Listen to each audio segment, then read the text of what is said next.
All these voices.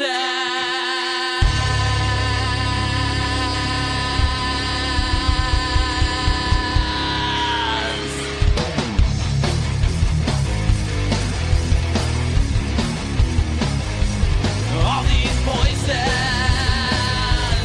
All these things you can't explain. All these painful memories. They keep haunting you and daunting me. It's just the ghost of you and me. It's just the smoke and gasoline. It's just the ghost of you and me.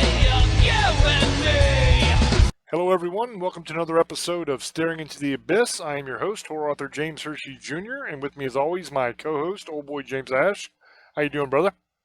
I'm doing pretty good. How's everybody tonight? Tonight's show, we are going to be answering a question from a listener. This is somebody that left a comment on one of our Facebook posts for the show we did last week on the Freddy Krueger thing. And this person is asking us to do a show about the Borley Rectory in England, and whether it was real or whether it was fake.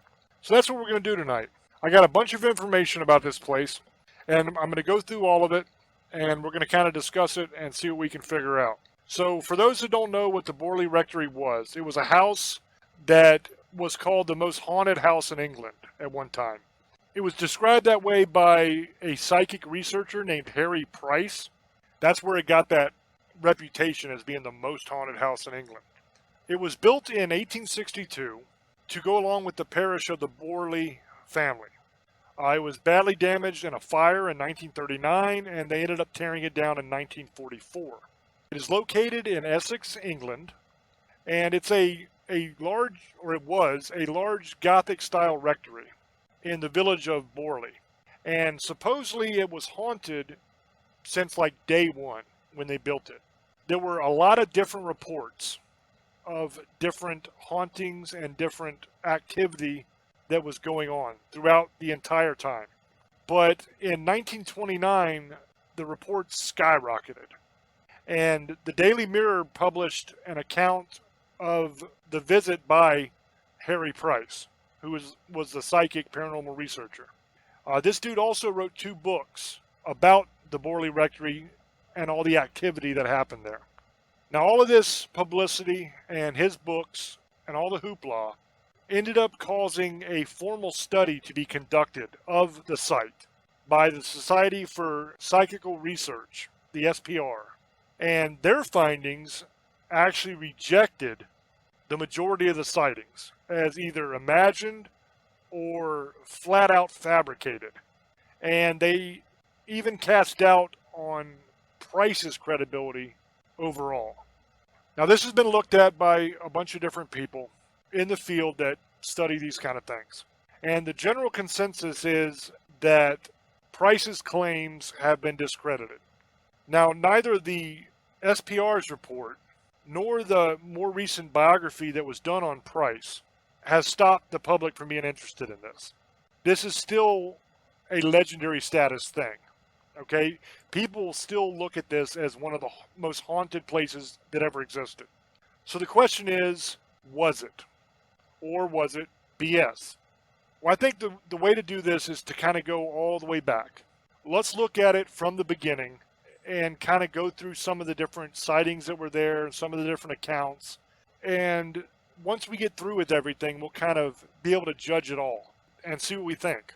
The Borley Rectory was constructed on Hall Road, near the church, the Borley Church, by the Reverend Henry Dawson, alias Bull, in 1862.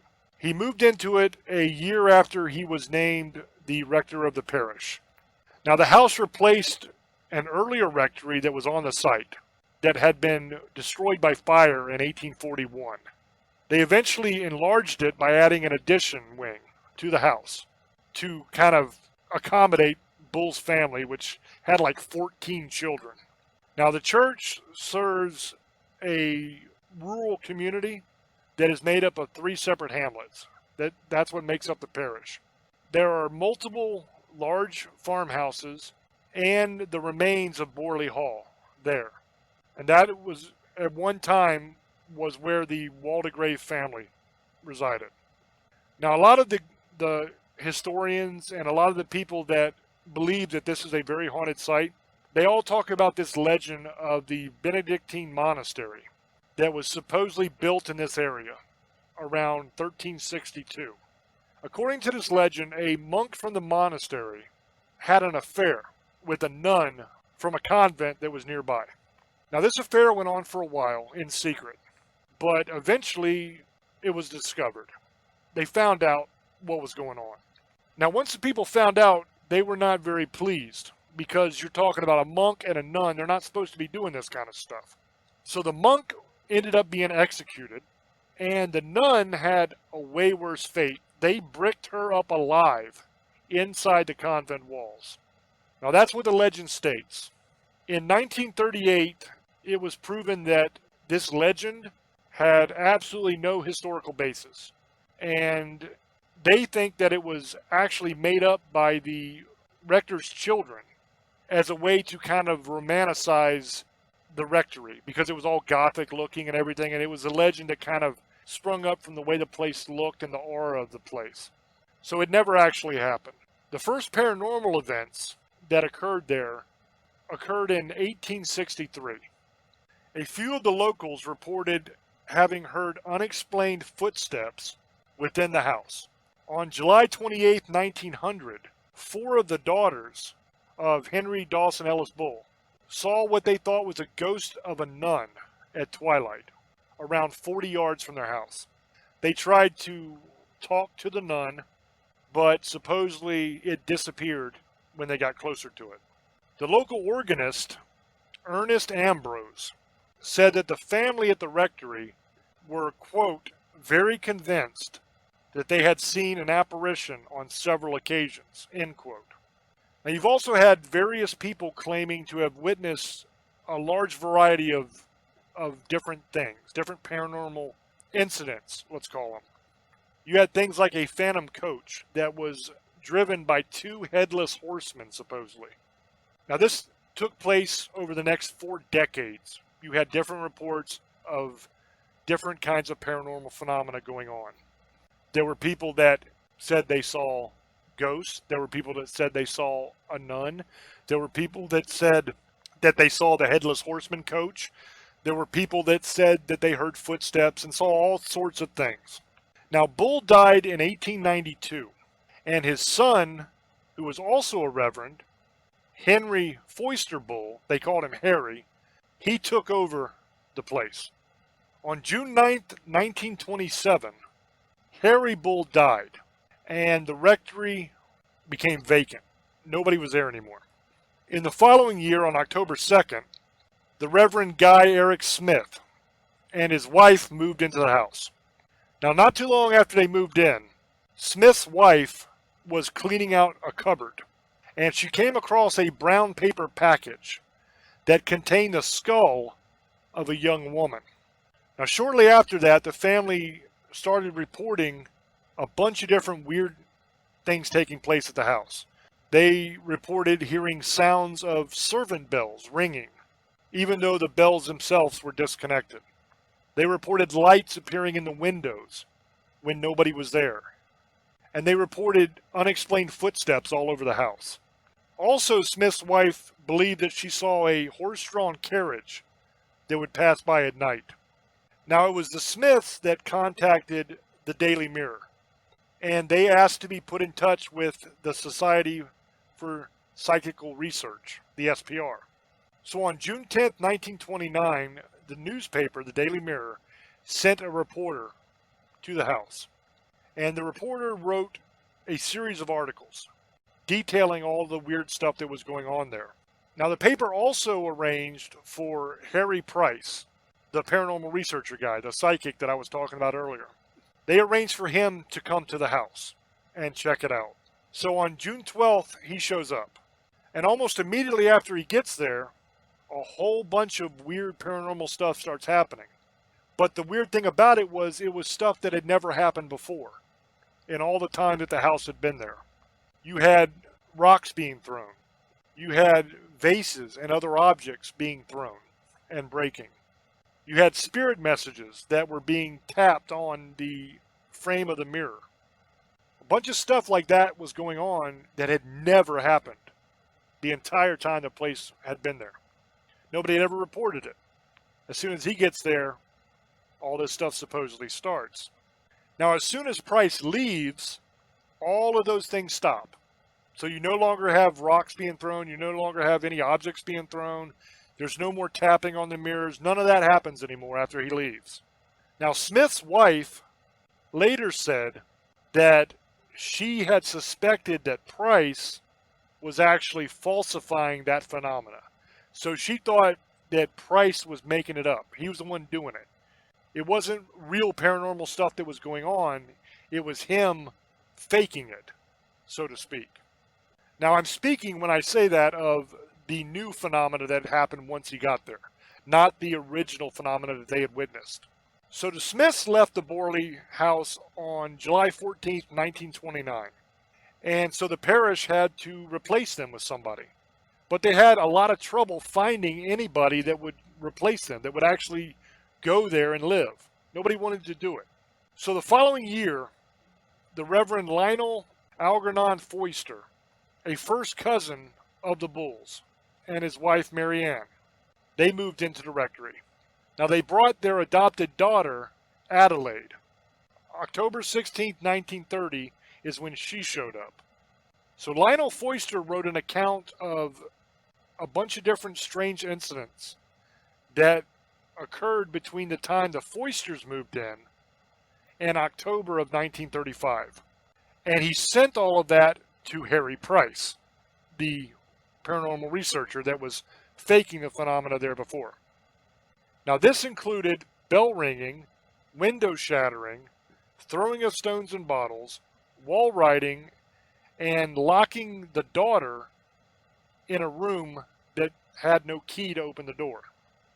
Now, Mary Ann Foister reported to her husband that there was a whole lot of different poltergeist-like phenomena, and it even included her being thrown out of her bed.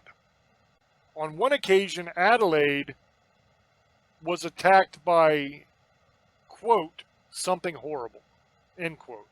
That's the way they described what attacked Adelaide. They said it was something horrible.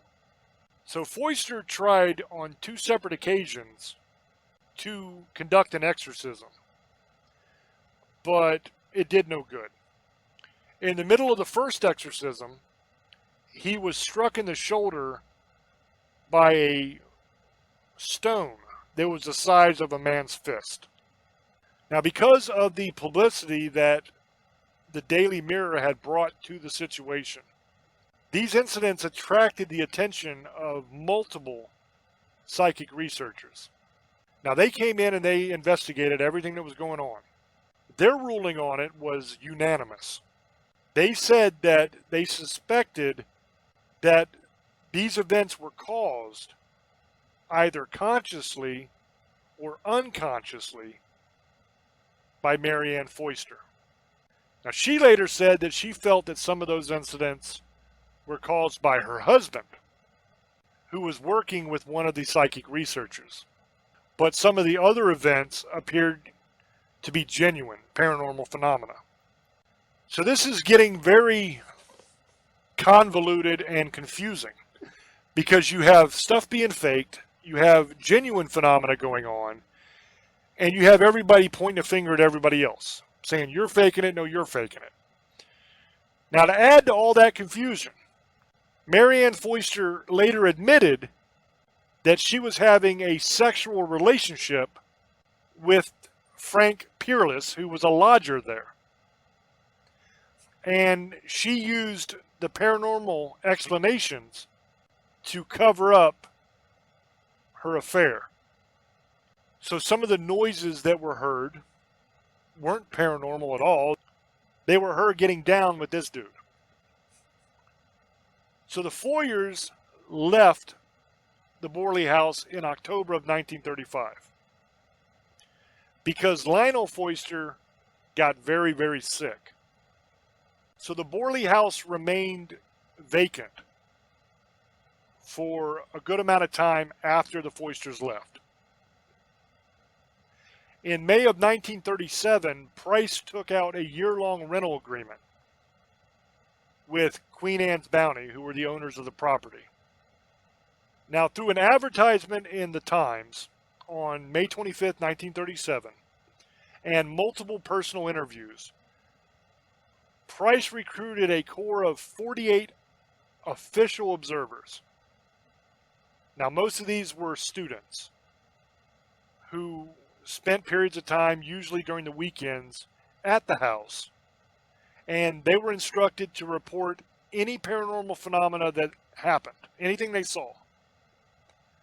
In March of 1938, Helen Glanville, who was the daughter of S.J. Glanville, one of Price's helpers, conducted a seance in Streatham in South London. Now, Price reported that she made contact with two separate spirits, the first of which was that of a young nun who identified herself as Marie Larry. According to the story, Marie was a French nun who left her order and traveled to England to marry a member of the Waldegrave family, who were the owners of the Borley's manor house, Borley Hall.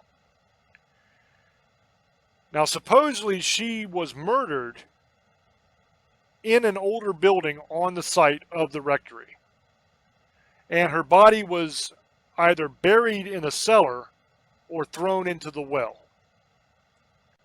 The wall writings there were alleged to be her pleas for help, one of which read, "Marianne, please help me get out." The second spirit to be contacted identified himself as Sunix Amures and claimed that he would set fire to the rectory at 9 o'clock that night, March 27th, 1938. He also said that at that time, when he set fire to the rectory, the bones of a murdered person would be revealed. So on February 27th, 1939, the new owner of the rectory, a guy named Captain W.H. Gregson, was unpacking boxes, and he accidentally knocked over an oil lamp in the hallway. It started a fire. The fire quickly spread, and the house was severely damaged. After investigating the cause of the fire, the insurance company concluded that the fire had been started deliberately. A Miss Williams from nearby Borley Lodge said that she witnessed the figure of a ghostly nun in the upstairs window, and according to Harry Price, she demanded a fee of 1 guinea for her story. In August of 1943, Price conducted a brief dig in the cellars of the ruined house and discovered 2 bones thought to be that of a young woman. The bones were given a Christian burial in Liston churchyard after the parish of Borle refused to allow the ceremony to take place on account of the local opinion that the bones were not that of a young woman, but were instead those of a pig. So there's not even agreement on whether they were human bones or pig bones.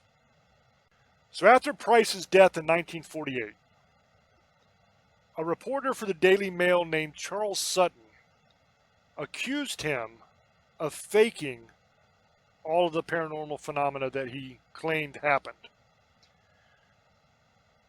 Sutton claimed that while visiting the rectory with Price in 1929, he was hit on the head by a large pebble. Sutton stated that he grabbed Price when that happened and searched him because he thought that Price is the one that hit him in the head with the rock. And when he searched him inside his coat pockets, he found a whole bunch of different size rocks. So he's saying that he can prove that Price faked the stuff because he found the rocks on him. So in 1948, Eric Dingle K.M. Goldney and Trevor H. Hall, who were 3 members of the SPR, 2 of which were Price's most loyal associates, investigated Price's claims about Borley. And their findings were published in a 1956 book called The Haunting of Borley Rectory. Now, basically, the conclusion of that is that Price had faked some of the phenomena. The Borley report, as the SPR study is known, stated that many of the phenomena were either faked or due to natural causes like rats and the strange acoustics that were because of the odd shape of the house. In their conclusion, Dingwall, Goldney, and Hall wrote, quote, "When analyzed, the evidence for haunting and poltergeist activity for each and every period appears to diminish in force and finally to vanish away," end quote. Terence Hines wrote that, quote, "Miss Mary Ann Foister, wife of the Reverend Lionel Foister, who lived at the rectory from 1930 to 1935, was actively engaged in fraudulently creating haunted phenomena. Price himself salted the mine and faked several phenomena while he was at the rectory," end quote. Mary Ann Foister, later on in her life, actually admitted that she had seen no apparitions and that the supposed ghostly noises she reported were caused by either the wind or by friends that she had invited to the house. And in other cases by her herself, that she had caused some of those noises because she was playing practical jokes on her husband, trying to scare him and make him think things were going on. She also admitted that many of the legends about the rectory had been invented. The children of Reverend Harry Bull, who lived in the house before Lionel Foister, claimed to have seen nothing, and they were surprised that they had been living in what was described as England's most haunted house, because they said nothing ever happened there. Robert Hastings was one of the few SPR researchers that actually defended Price. Now, Price's literary executor, Paul Tabori and Peter Underwood, have also defended Price against the accusations of fraud. But, I mean, that's expected because they have a stake in it. Michael Coleman, in a 1997 SPR report, wrote that Price's defenders are unable to rebut the criticisms convincingly. That's a quote from what he wrote. So that is all the information that I have on the Borley Rectory. So what do we make of all that? That's a big mess, is what that is. You have reports from before it got huge and publicized and made into a big deal. There are reports of paranormal activity going on before that. You also have people that lived in the home for a while saying nothing ever happened there. How do you reconcile those two? For me, that's not a very hard thing to reconcile because I myself lived in a home that was very haunted at one time in my life. I saw things and heard things there all the time. My brother, to this day, claims he never saw or heard anything in that house. And he thinks I'm crazy for saying that it was haunted as hell. But I would hear little kids running up and down the stairs. I would sit down to watch TV, grab the remote, turn the TV on, set the remote on the arm of the chair beside me, decide I didn't like what was playing, a minute later, reach for the remote, and it's gone. Now you might think, well, maybe you just lost it. Maybe it fell down or something. Well, when I looked for the remote, I'd find it in weird places, like the freezer. Now, how do you explain how the hell the remote got from the side of the chair where I just set it into the freezer when I never went into the kitchen? Things like that. I would hear the house breathing. Now, I know that sounds strange, but literally I would hear a kind of sound that the house would make. And it was an inhale and an exhale. That sound would start off and get louder and then get quieter. It sounded like the house was breathing. There was an entity that was out in the field of the house that would literally chase you from your car into the house. And it was frightening as hell looking. There's a lot of stuff that happened at that house I lived in. My brother never saw anything. Never had a single experience there. The reason I say all that is because it's not beyond the realm of possibility that there could have been paranormal activity that was taking place that some people saw and other people didn't. I buy that completely. That could have happened. Were the accounts of paranormal activity from the beginning real, or were they not real? I think it's a combination of the two, probably. You probably had some that were complete and total BS. I don't buy the idea that there's some coach driven by headless coachmen. To me, that's a ripoff of the Headless Horseman story. I don't think it's real at all. I think that's probably BS. A lie made up by somebody who wanted to tell a good story and look important. Do I think that people heard footsteps? Things like that? Probably. That's not too uncommon. Especially if there was property there before. If there was a house there before or a building there before where people lived, got tore down, and the rectory got built on top of that site, I can understand how there might be something there. That makes sense.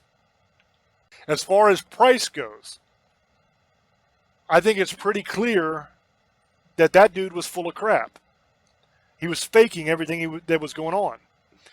Because the paranormal phenomena that he reported didn't start until he got there. And it stopped completely after he left. So to me, that shows that that's BS. That dude was faking stuff. Then you have the guy that says he caught him faking something. That he got hit in the head with a rock. Dude had all kinds of rocks in his pockets. So to me, that makes sense. That dude's faking. You had multiple investigations, multiple studies done of his claims. Every single one of them found that he's full of crap and that he was faking things. So as far as the price information goes, I don't buy any of it. Because I'm a huge believer of once you're caught faking something, all of your credibility is gone. I no longer believe anything you say. You have to be 100% honest. If you're lying about anything, you're not credible anymore. That's the way I look at it. And especially if you are caught faking something, then none of your evidence means anything anymore. Because there's no way to be sure that you haven't faked it.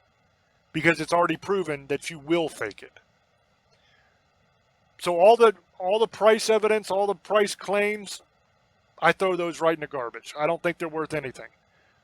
Everybody who's looked into it has said he faked it.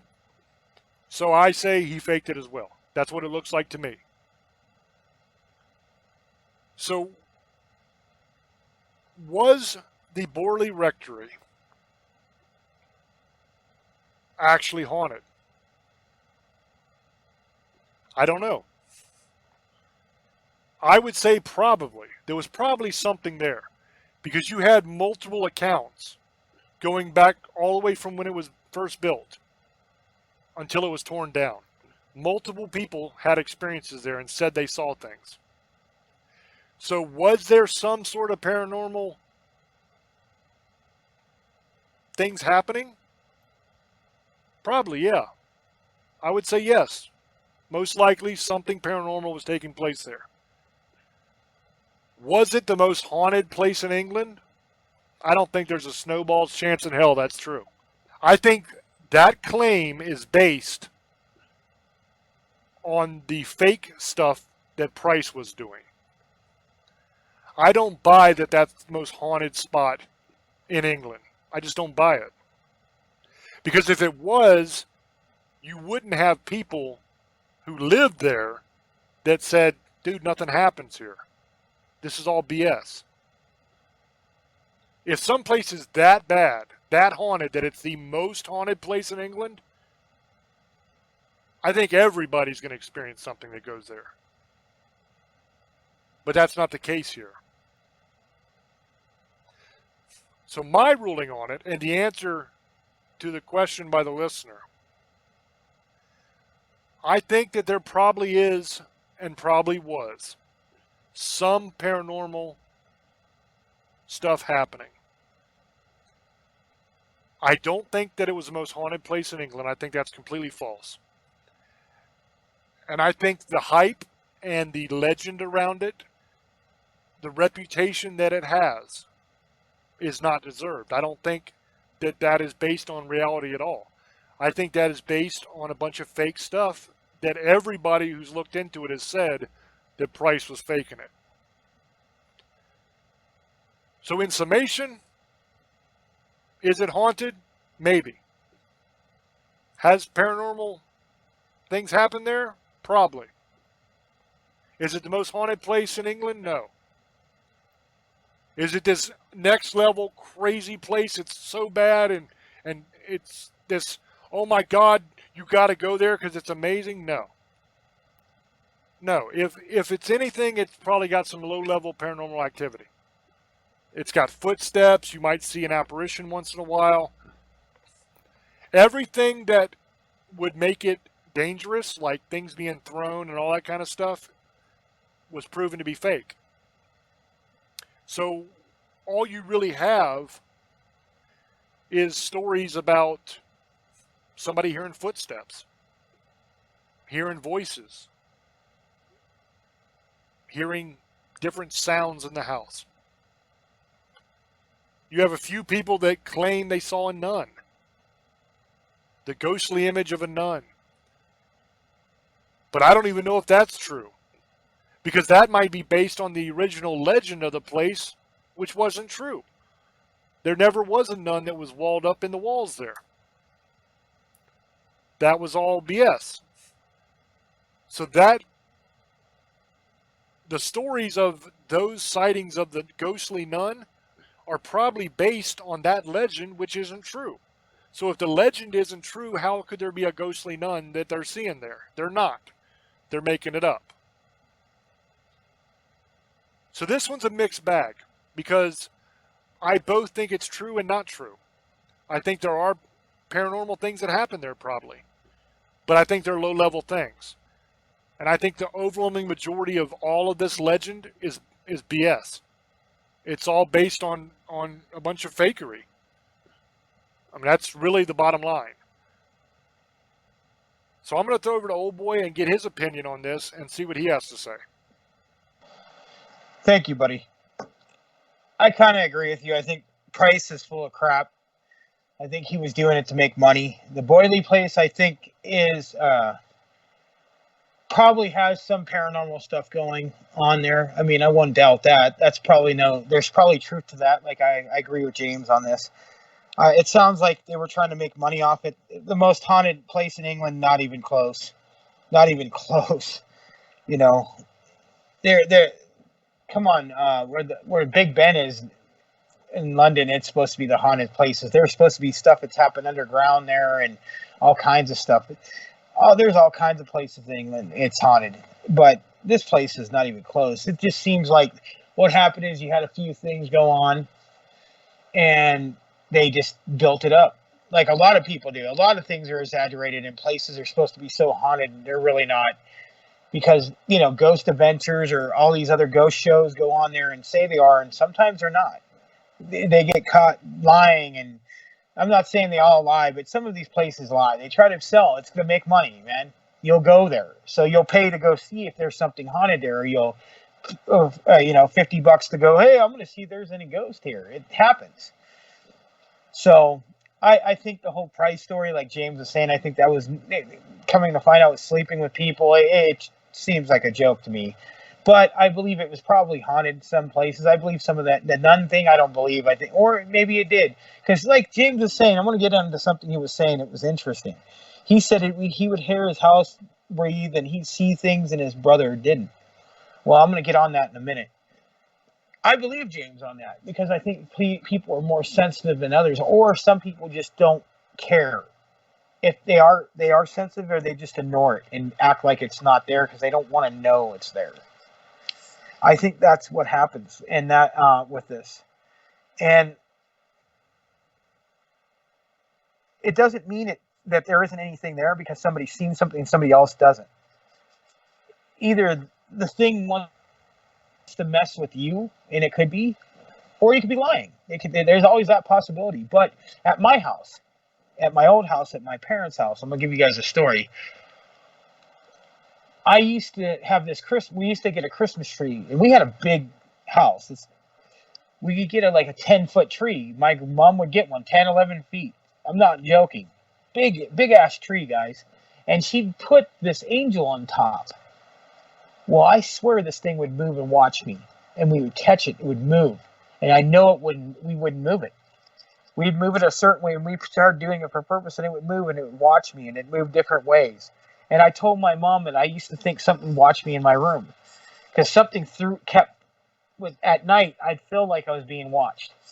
And my mom did too. It was hard to sleep in that house. But that house was a brand new house. We're the only ones who were living in it. So it was weird. Maybe it was because at that area was, I live in California in the high desert. It could have been Indian burial ground for all we know. Because I moved out here in the 80s.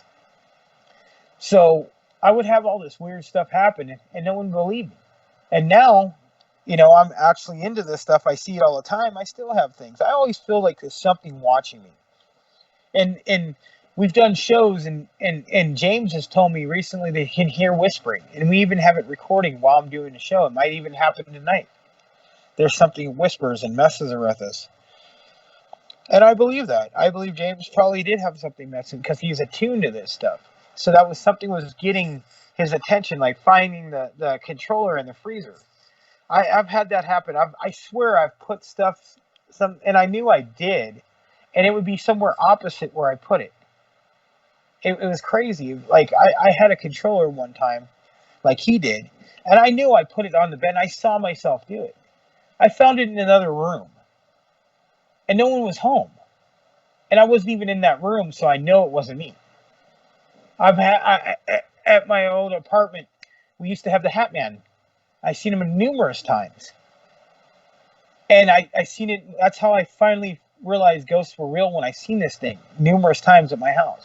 We had this thing, it was like for Valentine's, it was like a little devil figure thing. And it said, it was supposed to be like a little, oh, I love you, but it was like a little devil for Valentine's. My ex threw it out, and it was back in my daughter's toy box the next day. So stuff like that happened. I'll tell you one weird story. I was in Pennsylvania. I lived by the Amish country. And I stayed with my real dad at the time. I haven't seen since I was probably 6. But one or two times he got me.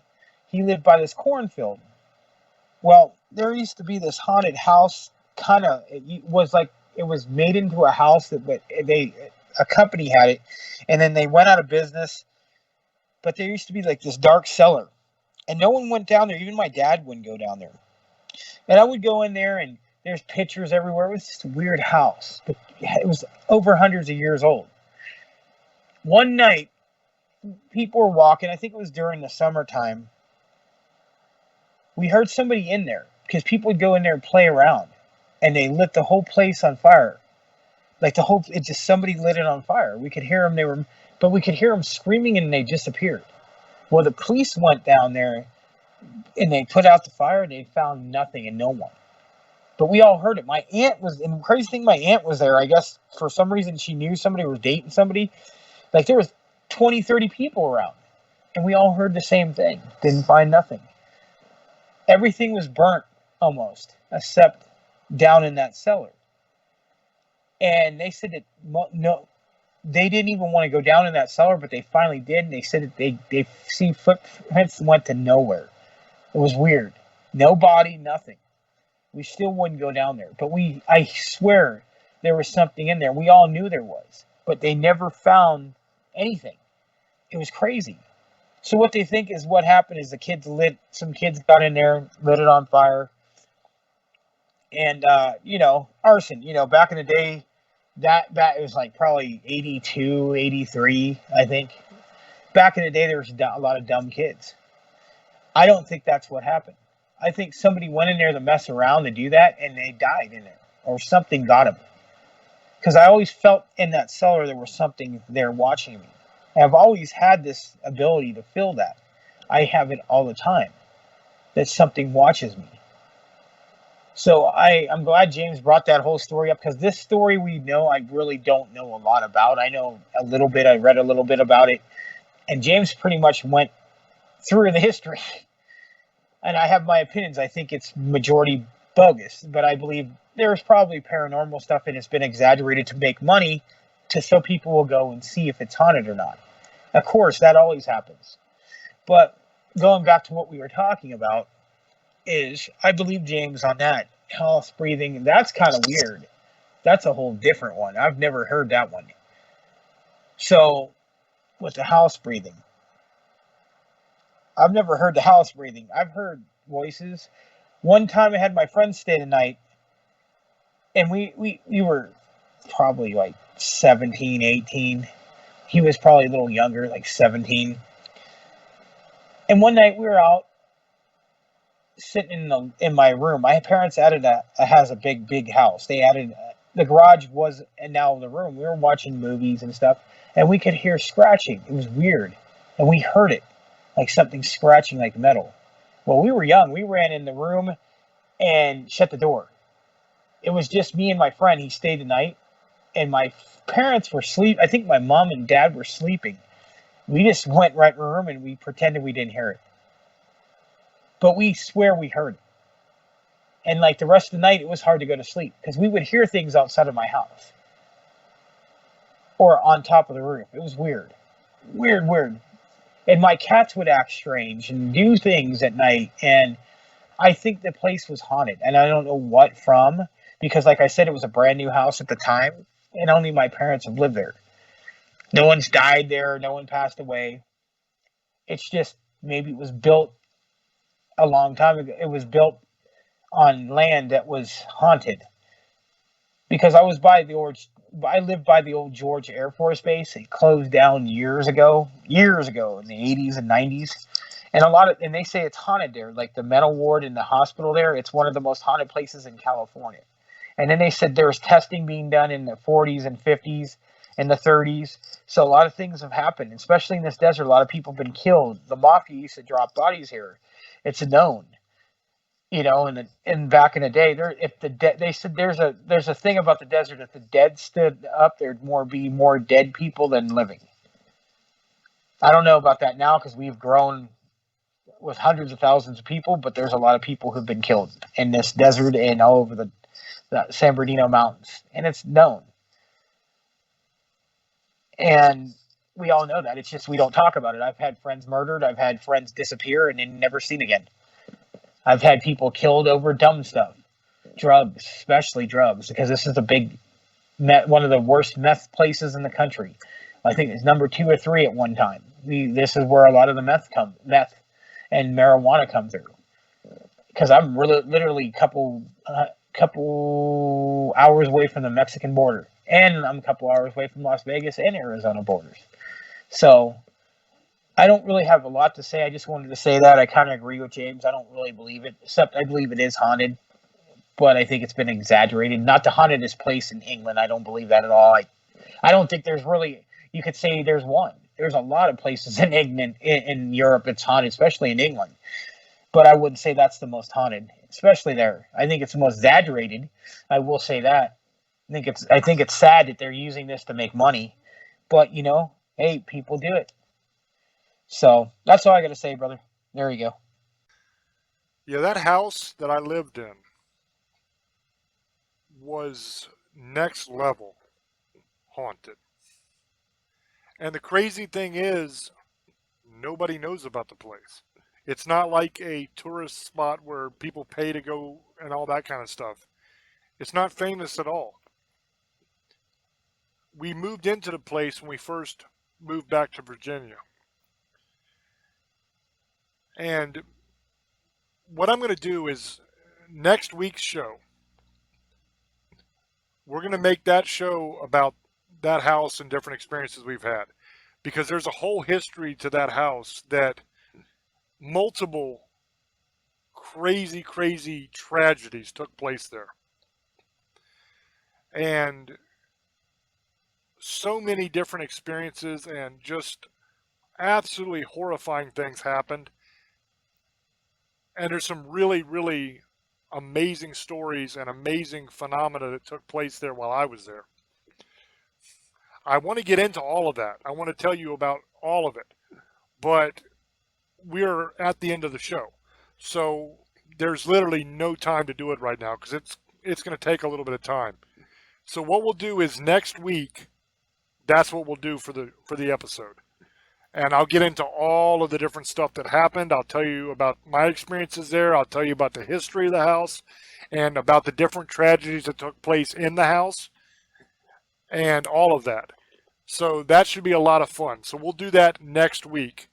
I hope you guys enjoyed this week's show. This is something that literally I just got this question from a listener. Like I think yesterday is when the comment was made. So I saw it and I thought, that's an interesting idea, you know? I mean, this person wanted to know because they listened to the show we did on Freddy Krueger on whether that was real or not. And they had always wondered if this was real. And so they wanted us to look into it for them. So I did that. I thought that'd be a great idea for a show. We could go ahead and do that this week. And I'll get to work right away researching this and find out. So that's what I did. I hope you guys liked it. I kind of like doing these kind of shows. I enjoy researching things and trying to find out whether it's true or whether it's not. If it's a fact or a fraud. I like that. It's that mystery, you know, that detective work. I really enjoy that kind of stuff. So if any of you listening have anything like this that you want us to look into, feel free to go to our Facebook page, Staring Into the Abyss, and leave us a comment. You can also hit me up on either my author page or my personal Facebook page. James Hershey Jr. is my author page, and James Hershey is my Facebook page. Leave us a message. Leave us a comment on one of our shows, because I post all the shows, links to the YouTube video on the Facebook page for Staring Into the Abyss. So go to one of those pages and leave us a comment and let us know. Or even right here on the YouTube video, if you're watching this on YouTube, you can leave a comment there about different things like this that you've heard about that you'd like to know if it's true or not. We've had some in the past, people have asked us questions on things like this, and we always try to do that show if we can. So that'd be an interesting thing to find out, is what are some of the things that you guys are wondering whether they are true or not true. And we can look into for you and try to get to the bottom of it. Because I really enjoy doing this kind of show. It's a lot of fun, for me at least, because I'm a nerd. I love studying. I love research. So I just want to say thank you guys for listening to the show. Thank you for the support that you give us. And thanks to this listener for the comment that ended up creating this show tonight. I'm going to throw it back over to Old Boy and let him give his final shout outs and all that, and then we'll wrap up. Yeah, I want to thank that listener for another great idea. It was a good show, so keep on coming, man. Whatever we can do, we'll do. We'll bust it. We'll talk about it. We'll try it. Figure out if it's real or not. But I want to thank everybody on Parax Radio. I love you guys for listening to us every Sunday night, Monday early morning, if you're on the East Coast. 12, 9 o'clock Pacific time, our time in California. But thank you very much for listening to us over 3 years. It's going to be 3 years in August, I think. In the next couple weeks, we're going to be having our three anniversary on being on Parax, 3 years. So I thank you guys for listening. If you guys want to subscribe and listen to our old shows or newer shows, go to James Hershey's YouTube page. We have a lot of info there, and if you guys haven't been listening, I think we're getting monetized, and it happens because of some of the stuff we're talking about. It is what it is. We'll get it to you on YouTube. If not, you can listen on Parax, and Parax has other channels they sister broadcast with. You can hear. We're still trying to get on. We're still talking about putting it on Spotify. We're going to see how that's going to work out eventually down the line one day, and see if that would be a lot bigger audience altogether. Because one day we want to go. We want to be there where you guys will be one of the places you want to hear. Not not tooting our own horns, but we are really good at what we do, and we've been doing it for a while. So thank you guys. And if you want to get any merchandise like shirts, COVID mask, COVID-19, we actually have a mask now, blankets, iPhone cases, all kinds of stuff. Check it out. He'll tell you where to go after I'm done talking and blabbing my mouth. And I want everybody to have a great night. Misfits, sugar ladies, monster hunters, and demon lovers. I love you, and blessed be, and have a great night. Yeah, as Old Boy said, we have come out with a mask now that has the Staring to the Abyss logo on it. I wasn't going to do that. Now, whether you believe the mask works or you believe the mask doesn't work, it doesn't matter here or there. This is not an endorsement of wearing a mask or any way saying that you shouldn't wear a mask. We're not even going to get into any of that. The reason that I decided to go ahead and do a mask was because we were able to partner with a couple of really awesome charities. So the money that we would get from you buying that mask is not going to be going to us. The money that we get is going to be going to several different charities, and what they do is they feed children in America, hungry children that need food, that are either poor or for whatever reason they can't feed themselves. That's what these charities do, is they go about feeding these children. Some of the stuff gets put in food banks, some of it gets put in like soup kitchens, some of it goes to different programs that will actually give money to families to buy groceries. That's why I did the mask.